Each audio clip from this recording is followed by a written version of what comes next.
Assalamualaikum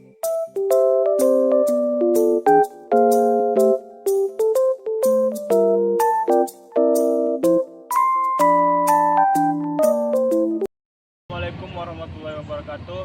Mengenalkan kami dari kelompok 5 dari kelas PDKR B22 mata kuliah profesi. Perkenalkan, nama saya Hizky Kaufin Kembaran. Perkenalkan, nama saya Ridwan Sapuri. Perkenalkan, nama saya Adi Rizky. Perkenalkan, nama saya Fadino Putra. Perkenalkan, nama saya Indra Maria Nasution.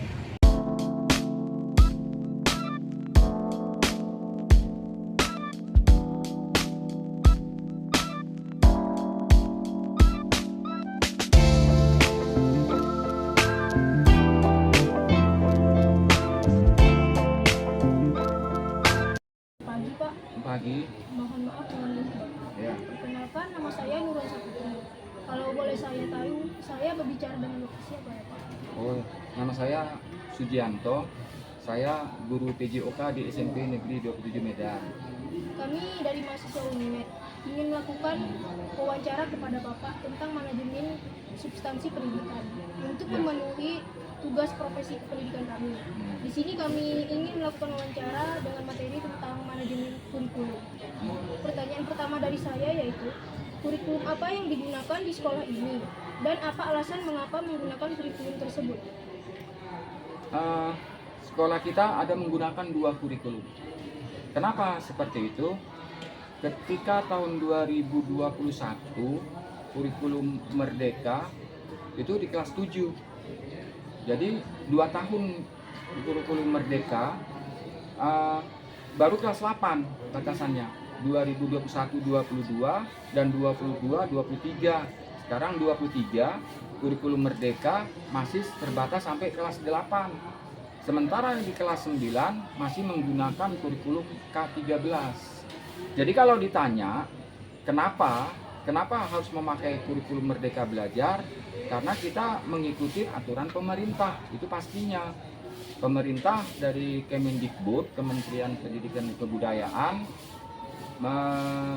memberikan kurikulum Merdeka Belajar, dan mau tidak mau semua seluruh Indonesia secara perlahan, tidak serentak, secara perlahan, kalau sekolah itu sudah siap, maka sekolah itu menggunakan kurikulum Merdeka Belajar. Jadi kalau pertanyaannya mengapa? Pertanyaannya mengapa? Ya kita ngikutin aturan dari pemerintah. Seperti itu jawabannya. Terima kasih atas jawabannya. Ya, sama-sama. Perkenalkan Pak, nama saya Fadino Putra. Di sini saya akan melanjutkan pertanyaan teman saya. Bagaimana prosedur penyusunan kurikulum tersebut, Pak? Oke. Ada 2 tadi ya. Saya sampaikan tadi ada 2 kurikulum. Tapi pada prinsipnya sama. Yang membedakan itu pelaksanaan. Kalau ditanya bagaimana cara penyusunannya itu sama. Jadi di awal tadi bagaimana seorang guru yang profesional, yang baik, guru itu harus mampu. Guru itu harus mampu mengerti, melaksanakan bagaimana kurikulum itu terlaksana dengan baik. Yang pertama, guru itu tadi harus bisa menyusun program semester. Di awal, dari awal sampai akhir kenaikan kelas, bagaimana itu program semester dilaksanakan, kapan mulai belajar, kapan ulangan tengah semester, kapan harus ulangan akhir semester, KD ini kapan diajarkan, minggu keberapa, tanggal berapa, itu tersusun dalam program semester atau program tahunan. Nah, dimasukkan dalam rincian minggu efektif. Dalam 1 semester itu berapa minggu efektif. Baru ke silabus, buat silabus dikembangkan menjadi RPP. Sudah ada RPP, laksanakan pembelajaran itu. Setiap KD atau materi yang diajarkan, buatlah penilaian, asesmen. Nah, dibuatlah penilaian sehingga nanti diketahui siswa-siswa yang bisa mampu mengikuti materi KD itu atau siswa yang tidak mampu mengikuti KD itu. Nah, pembedaan dengan K13 dan Merdeka, namanya sudah Merdeka. Jadi silakan siswa tadi memilih indikator-indikator yang dia bisa, yang dia sanggup. Umpamanya sepak bola, yang kawan-kawannya ada menendang, passing, dia nggak bisa. Pak, saya bisanya dribble, ya silakan dalam konteks materi sepak bola.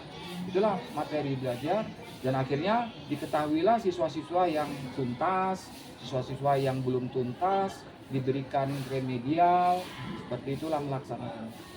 Terima kasih Pak. Ya, Perkenalkan, nama saya Rizky. ya. Saya di sini ingin menanyakan pertanyaan yang ketiga. Ya, apa tuh? Pertanyaannya, apa saja mata pelajaran yang wajib dan peminatnya banyak, Pak? Tuh, kalau di sekolah nggak ada istilah wajib tidak wajib. Jadi di sekolah itu untuk di SMP ada 10 mata pelajaran. Ya, 10 mata pelajaran itu nggak bisa dibilang wajib diikutin dan tidak wajib diikutin. Jangankan di mata pelajaran, di materi itu aja, umpamanya materi matematika, aku suka yang materi ini, aku nggak suka ini.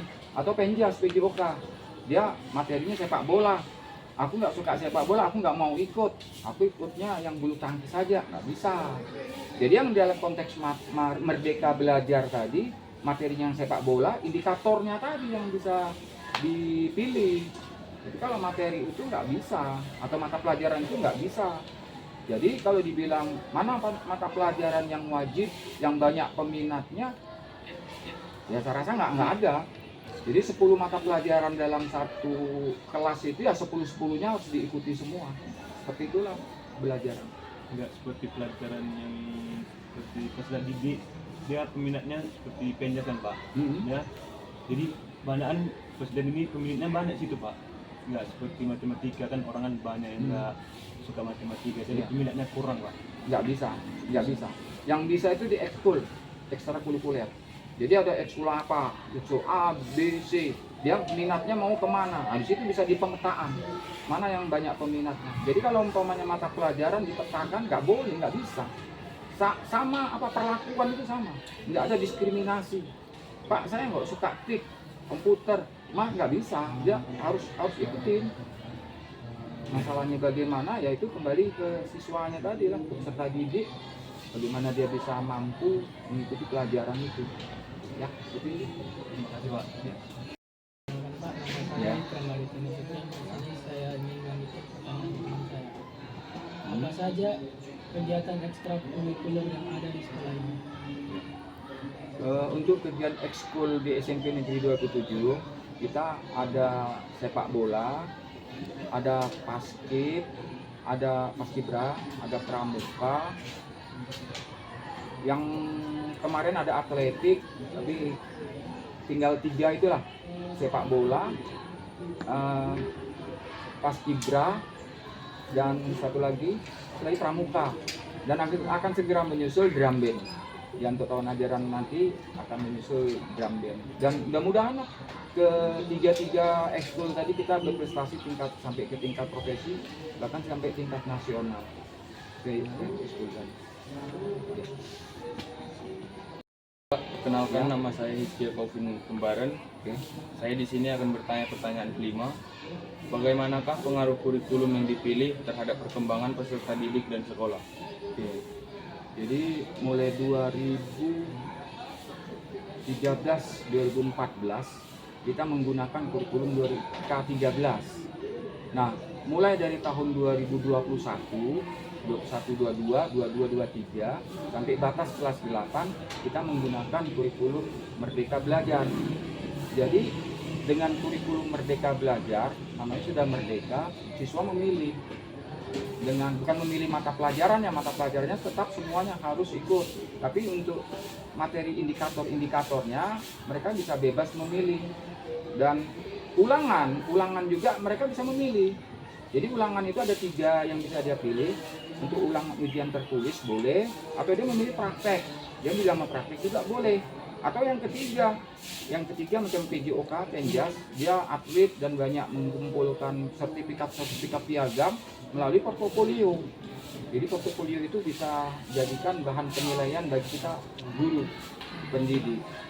Nah, jadi dengan Merdeka Belajar, apalagi di sana ada nuansa karakternya lebih kuat, kita terhadap kepancasilaan, toleransi dan sebagainya, dan selalu ditampilkan dalam pagelaran-pagelaran, siswa jadi termotivasi, ya, jadi termotivasi, tertarik untuk jadi giat belajar lagi. Oke. Pak, terima kasih jawabannya, Pak.